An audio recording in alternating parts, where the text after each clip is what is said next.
जिसके घर से एक नुमाइंदा तुम्हारे घर एक दिन पहले गमी करने आया था। अबे पागल वागल हो क्या? अबे अल्लाह ताला ने अकल दी है या नहीं दी है, या बिल्कुल ही पैदल हो अकल से?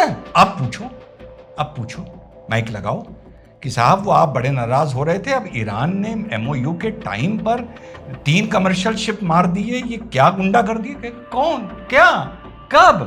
अच्छा भाई हमसे क्या मतलब? भाई हमें ईरान से क्या मतलब, हमें तो हिंदुस्तान से मतलब है।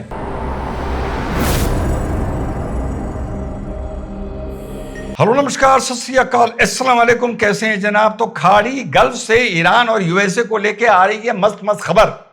आमतौर पे जब जंग शुरू होती है तो उसको मस्त मस्त खबर नहीं बोलते, लेकिन इन दोनों लोगों ने ऐसा तमाशा किया है, ऐसा ड्रामा किया है, ऐसी नौटंकी की है कि यार वाकई इनसे दूरी बना के रखो तो अच्छा। ना इनके अच्छे में जाओ ना इनके बुरे में जाओ, और अगर पास जाओगे तो वैसी फजीयत होगी जैसे मैंने प्यार किया कि कबूतर जा जा जा यानी पाकिस्तान की हो रही है। साहब आपस में जूते फिर चल गए। डोनाल्ड ट्रंप ने तो बोला था कि 7 दिन की हमने छुट्टी दी है, जिस दिन चाहेंगे पूरी कैबिनेट को एक बम में मार देंगे, लेकिन लोगों से 7 दिन का भी सब्र नहीं हुआ और आपस में जूते चल गए। क्यों जूते चल गए आप लोगों को संक्षेप में पूरा एक तरीके से बताता हूं। साहब एमओयू का हल्ला मचा। जब एमओयू का हल्ला मचा कि समझौता हो गया, तो नेशनल इंटरनेशनल मीडिया सब इसी बात पर जश्न मना रहा था ना कि सीज फायर हो गया, सीज फायर हो गया, सीज फायर हो गया। एक छोटा सा मंच है, वो आप लोगों को समझा रहा था, अरे प्रभु कोई सीज फायर नहीं हुआ है, मेरी बात पर यकीन कर लिया करो। सिर्फ एक मौखिक चीज रोकी गई है कि आने वाले 2 महीने में देखते हैं हालात, ऊंट किस करवट बैठता है। मैं ये बता रहा था ना, मैंने तो नहीं बोला ना सीज फायर हुआ, चलो शुक्र है अच्छा हो गया, सीज फायर हो गया, अब आराम से वहां से शिप्स भी आएंगी और सब गैस की प्रॉब्लम सॉल्व हो गई। मैंने कभी बोला? नहीं बोला, क्योंकि मैं दोनों का माइंड जानता हूं माशाअल्लाह। एक का तो पहले से जानता हूं, बचपने से जानता हूं, एक उधर दूसरा पागल आ गया है, तो समझिए ना आप बात को। तो साहब तमाशा ये मचा हुआ है कि ये सीज फायर फिर से टूट गया है और अमेरिका ने दे दनादन कल बम मारे हैं 80 ठिकानों पर। कुल मिला के करीबन 40-50 लोगों के मारे जाने की अभी तक खबर आ रही है, लेकिन ये अभी ऑथेंटिकेट ईरान की तरफ से नहीं हुई है। अब साहब जब ये एमओयू हुआ तो ये हुआ कि चलो भैया एमओयू हो गया है, अब आयतुल्लाह अली खमेनी का जनाजा उठाते हैं। 7 दिन का कार्यक्रम रखा गया। अब डोनाल्ड ट्रंप ने छेड़ना शुरू किया। डोनाल्ड ट्रंप ने क्या कहा कि देखो भैया सारे लोग एक ही छत के नीचे जमा हो, एक बम मार देंगे, सबको निपटा देंगे एक शॉट में, एक हिट में। तो जो लोग मुझे गाली देते हैं वो शायद इस बात का आज गवाही दे दें कि मैंने उस दिन ये बोला था कि डोनाल्ड ट्रंप को ये बोलने की क्या जरूरत थी, बड़ा पागल आदमी है। ये मैंने बोला था, नहीं बोला था? ठीक। उसके बाद डोनाल्ड ट्रंप ने बोला कि 7 दिन की हमने छुट्टी दे दी है इनको, हम 7 दिन कोई हम दबाव नहीं बनाएंगे, कोई पिटाई विटाई नहीं करेंगे। ये वाली बात हुई थी, ये खत्म हो गई। अब जब जनाजा उठा, अभी कब्र नसीब नहीं हुई है, सुपुर्द खाक नहीं किए गए, पर जनाजा उठ चुका है। वहां पर 2 चीजें ईरान में देखने को साथियों मिली।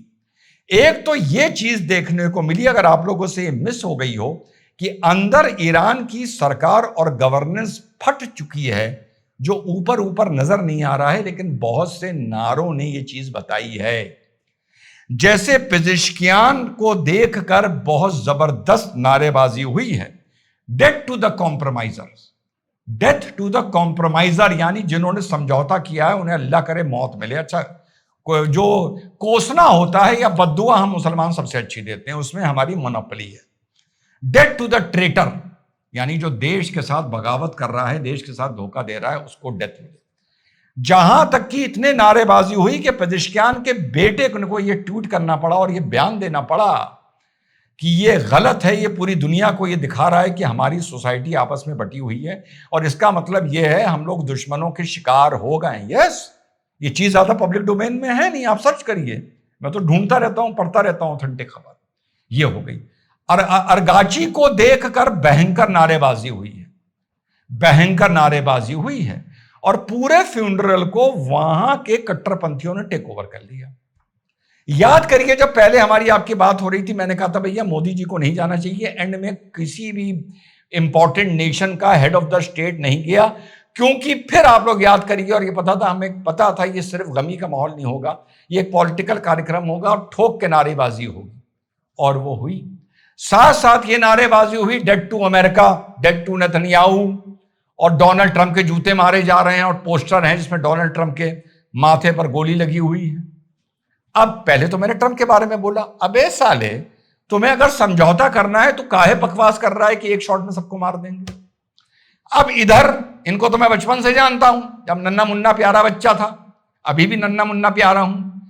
ये क्या बोल रहे हैं, अगर तुम्हें कॉम्प्रोमाइज करना है to dead to America, dead to Netanyahu, dead to Trump, ये तुम्हें बकवास करने की क्या जरूरत है, ये तुम्हें बकवास करने की क्या जरूरत है।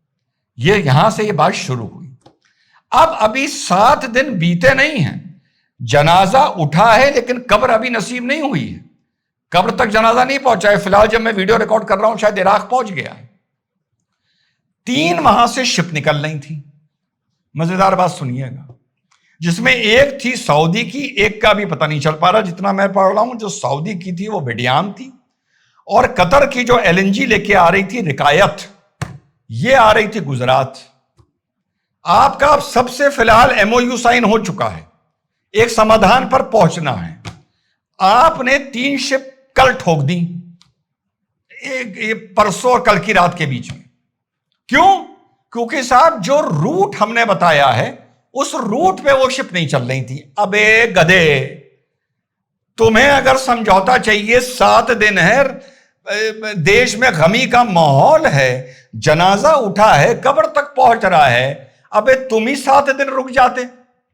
इन्होंने उठाकर आईआरजीसी ने शिप ठोक दी, अमेरिका की नहीं ठोकी। जितना दम निकाला जाएगा उधर सुन्नियों के साथ निकाला जाएगा, ठीक। इन्होंने ठोक दी, इन्होंने उधर ठोक दी, अमेरिका ने इधर ठोक दिया, ठीक। अब एक सवाल पूछता हूं आयतुल्लाह अली खमानी के चाहने वालों से। मेरे घर में एक मैयत हुई, मेरे घर में मेरे जो रहबर थे, मेरे बड़े थे, बुजुर्ग थे, सब मान लिया मैंने, उनकी डेथ हुई, बड़े खराब हालातों में डेथ हुई, ये भी मैंने मान लिया बात को। आपने उनका जनाजा उठाने के लिए, उनको आखिरी सलाम करने के लिए आधी दुनिया से लोग बुलाए, भाई तू भी आ जा, तू भी आ जा। वैसे होता नहीं आमतौर पे ऐसा, पर बुलाए, इंडिया से भी आ जा, श्रीलंका से भी आ जा, भूटान से भी आ जा, बर्मा से भी आ जा, और इधर से भी आ जा, उधर से भी आ जा, सबको आपने बुलाया। आधी दुनिया आपने वहां पर बुला ली, क्योंकि आपके घर में एक बुजुर्ग का जनाजा उठना था। जितनों को आपने बुलाया था लगभग वो देश अपनी नुमाइंदगी करने के लिए वहां पहुंच गए, भले वो नेता पहुंच पाया नहीं पहुंच पाया, आपकी गमी में वो जाके खड़े हुए, वहां पर उन्होंने फातिहा पढ़ा, दुरूद शरीफ पढ़ा, जो भी पढ़ा, दुआ पढ़ी, सर झुका के पढ़ी, आपके नेता को, आपके रहबर को उन्होंने सम्मान दिया, ठीक। अब मैं घर की तुलना से बता रहा हूं, मेरे घर में मेरे बुजुर्ग को आके सबने सम्मान दिया, मेरे दादा हजूर की जब मैयत उठी। अब मेरे घर की गली से जिस आदमी को मैंने अपने दादा हजूर की मैयत उठाने के लिए बुलाया है कि भैया आ जाओ, आखिरी सलाम कर लो, और वो आया है, उसकी मालगाड़ी निकल ली थी, मैंने उसकी गाड़ी पर बम मार दिया कि तुम मेरे घर के बगल से कैसे जा रहे हो मुझसे बिना पूछे। अबे क्या दिमाग में है क्या यार, अबे है क्या दिमाग में? यानी तुम्हारे घर में तुम्हारे बुलावे पर तुम्हारी गमी बांटने के लिए जो आया है, क्योंकि इसमें एक शिप इंडिया आ रही थी, कतर से भी आया है, सऊदीया से भी आया है, इंडिया से भी आया है, तुम अपने घर के बगल की गली में उसकी जो छोटा हाथी लेके माल जा रहा है, तुम उस पर बम मार दोगे, जिसके घर से एक नुमाइंदा तुम्हारे घर एक दिन पहले गमी करने आया था। अबे पागल वागल हो क्या? अबे अल्लाह ताला ने अकल दी है या नहीं दी है, या बिल्कुल ही पैदा लो अकल से? अजीब यार, चुतियापा है साला, आप उन पे बम मार रहे हैं। अबे अगर बम मारना तो मैयत में तो लोगों को बुलाना क्यों था? जितने लोगों को, जितने मुल्कों को तुमने अपनी मैयत में अपने रहबर के इंतकाल पर बुलाया और वो आए, अबे कौन सी तुम्हारे अंदर ईमानदारी है कि उनके जहाजों पर तुम बम मार रहे हो, जो तुम्हारे यहां भी 24 घंटा पहले तुम्हें सलाम करके गए, पुरसा दे के गए, दुरूद शरीफ फातिहा पढ़ के गए। कोई गैर मुस्लिम आया है तो तुम्हारे रहबर के चरणों पे फूल रख के गया है। अजीब चूतिए लोग हो यार तुम, मतलब हद है बेशर्मी की यार, इसको और मैं क्या बोलूं। और इससे ज्यादा नंगी बेशर्मी। अबे भैया, तुम्हें अगर दुनिया से दुश्मनी है, तुम किसी को बुलाते ही ना यार। तो फिर भी एक बात समझ में आती कि हम तो भैया अकेले हैं, अकेले जिएंगे, अकेले मरेंगे। क्या भैया तरीका है। और इसीलिए बहुत अच्छा करा नरेंद्र मोदी जी ने गए। आज नरेंद्र मोदी जी वहां जाते, कल इंडिया की शिप पर बम मारा जाता, तो यही विपक्ष साला मजाक उड़ाता हुआ नजर आता, और यही इस देश के विशेष लोग नरेंद्र मोदी का मजाक उड़ाते हुए नजर आते। डेलीगेशन भी नहीं भेजना चाहिए था ना। अब लग रहा है गलती हो गई। और एक बात सुन लो, और एक बात सुन लो, और बिल्कुल 24 कैरेट बात बता रहा हूं। जब अमेरिका ने एक शिप मार दिया था, वो इंडियन फ्लैग नहीं था, सिर्फ उसकी मैनेजमेंट इंडियन थी। तो याद है इस देश में 4 लोगों से कितने लोगों को एकदम से मोहब्बत हो गई थी। हाय हाय हाय, कह रहे थे हमारे 4 आदमी मार दिए, हमारे 4 आदमी। अमेरिका क्या पायरेट है, गुंडा है, ये है, वो है, याद है। अब एमओयू साइन हो चुका है। भारत वहां पर पुरसा देकर, पुरसा मीन्स गमी का एहसास इजहार कर कर मुस्लिम गए थे, फातिया वातिया पढ़कर अभी वापस आया है। 72 घंटे में अब जो भारत शिप आ रहा था कतर का, उस पर मार दिया। 3 अलग शिप पे मार दिया, कमर्शियल शिप पर। वो याद है ना, 4 मीनारा का कह रहा था, कोई वो नेवी शिप थोड़ी थे, याद है। अब पूछो, माइक लगाओ कि साहब वो आप बड़े नाराज हो रहे थे, अब ईरान ने एमओयू के टाइम पर 3 कमर्शियल शिप मार दिए, ये क्या गुंडा कर दिए। कौन, क्या, कब? अच्छा भाई, हमसे क्या मतलब भाई, हमें ईरान से क्या मतलब, हमें तो हिंदुस्तान से मतलब है। ये जवाब देंगे, ये पूछ के देख लो, ये यही जवाब देंगे तुमको। और यही इनकी नस में जानता हूं कि कब ये अल्टा मारते हैं और कब ये पलटा मारते हैं। असल में लंगूर तो हम भी हैं ना उन्हीं में से। जय हिंद, वंदे मातरम, खुदा हाफिज।